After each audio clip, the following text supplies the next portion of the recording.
Good afternoon. I would like to present you a new appealing concept on which I'm working. This new concept that possessing a strong potential in the time series analysis is the symmetry concept. Most time series derived from stochastic or nonlinear dynamical systems share certain properties as irregularity, wideband power spectrum, power law in frequency and long-term correlation.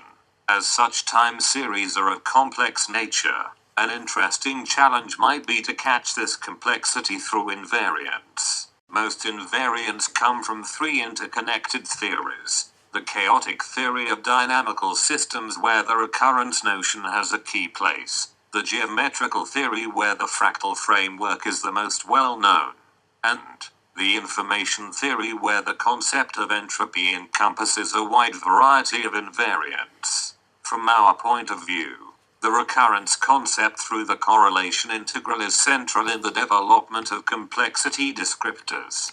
Indeed, the recurrence notion is a fundamental property of deterministic dynamical systems, as demonstrated by Henri Poincaré at the end of the 19th century. Consequently, such a property is central in the analysis of biomedical systems. A recurrence is a time at which a phase space trajectory visits roughly the same area in the phase space. For the Lorentz phase space depicted in 3D, recurrent points are all points inside the red sphere, and in 1D recurrent points are all points in between the two red lines. Here is a time series and its corresponding recurrence plot. For instance, let's consider the point at time 2.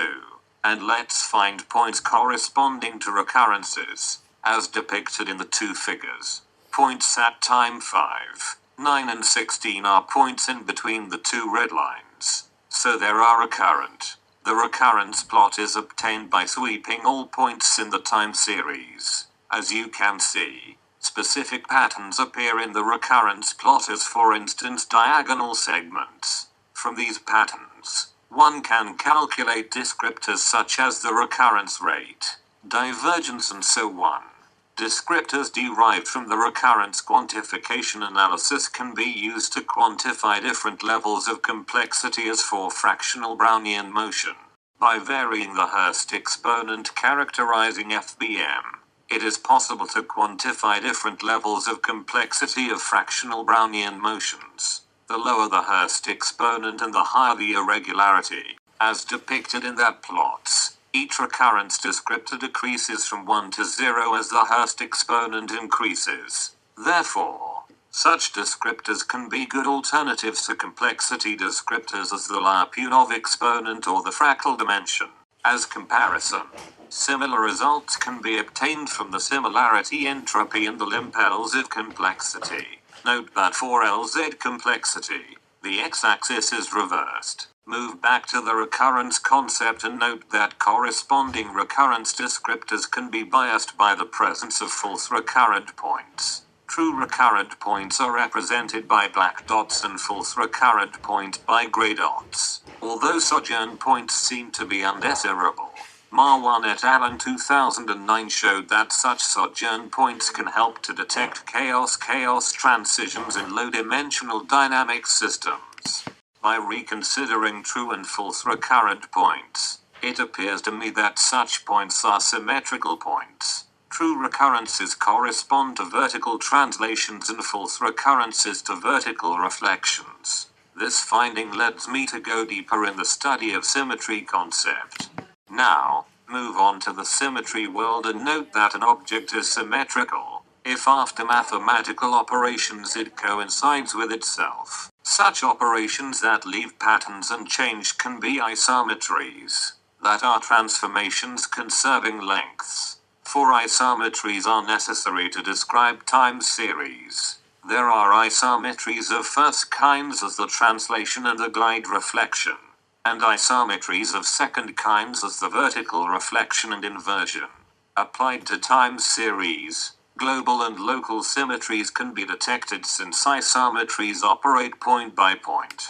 From isometry compositions it is possible to build symmetrical time series. On the up left corner, a periodic time series is obtained by composition of vertical translations. On the bottom left corner, a periodic time series is obtained by composition of vertical reflections. On the bottom right corner, a periodic time series is obtained by composition of glide vertical reflections. On the upright corner, a periodic time series is obtained by composition of inversions. As for a occurrence plot, several symmetry plots can be obtained from translation, glide reflection, vertical reflection and inversion.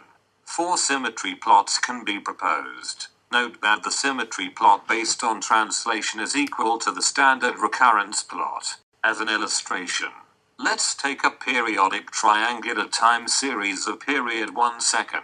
The periodic nature of the time series appears through long diagonal and anti-diagonal segments, as depicted on that figure. This time series possesses all kinds of symmetry. This is not so surprising if we know the composition law of isometries. By changing the duty cycle of a sawtooth time series, one can reduce the symmetry level. As results, diagonal and anti-diagonal segments are distorted. As depicted on that figure, it is possible to identify local symmetries associated to the triangular time series. Note that noise is represented by very small patterns. Finally, let's take the cubic map as an illustration. This is a nonlinear discrete dynamical system of odd symmetry. By varying the control parameter, it is possible to generate different operating modes such as deterministic modes and chaotic modes. At the top is represented the bifurcation diagram. When the control parameter reaches the value of 2.6, the dynamical system becomes symmetric. 6 symmetric descriptors of first kind, complemented by the Lyapunov exponent, are represented. For positive values of the Lyapunov exponent, the cubic map is in a chaotic mode. Note that all descriptors are sensitive to periodic chaos and chaos periodic transitions or breaking symmetries. In the same way, 6 symmetric descriptors of second kind, complemented by the supertrack functions, are represented on that figure. When supertrack functions intersect each other's, the cubic map passes from a chaotic mode to another chaotic mode. This finding was firstly shown by Marwan through a descriptor based on sojourn points. Note that the such descriptor corresponds to the first descriptor dp01. Anyway, note that all descriptors are sensitive to chaos transitions or breaking symmetries. 4 groups of 4 symmetry descriptors, T, R, I, G, were applied to fetal heart rate time series. 2 databases were used, one composed of 40 recordings of normal fetuses and one of 40 recordings of abnormal fetuses. 3 groups of 4 descriptors discriminate significantly the 2 classes of fetuses. As for approximate entropy, sample entropy and LZ complexity, symmetry descriptors are also able to discriminate normal and abnormal fetuses. However, it seems that there is not a significantly difference between each kind of symmetry. At that time we do not know if local symmetries measured from FHR time series are linked with any originate global symmetrical properties of the fetal cardiac system, as for instance the sinusal mode.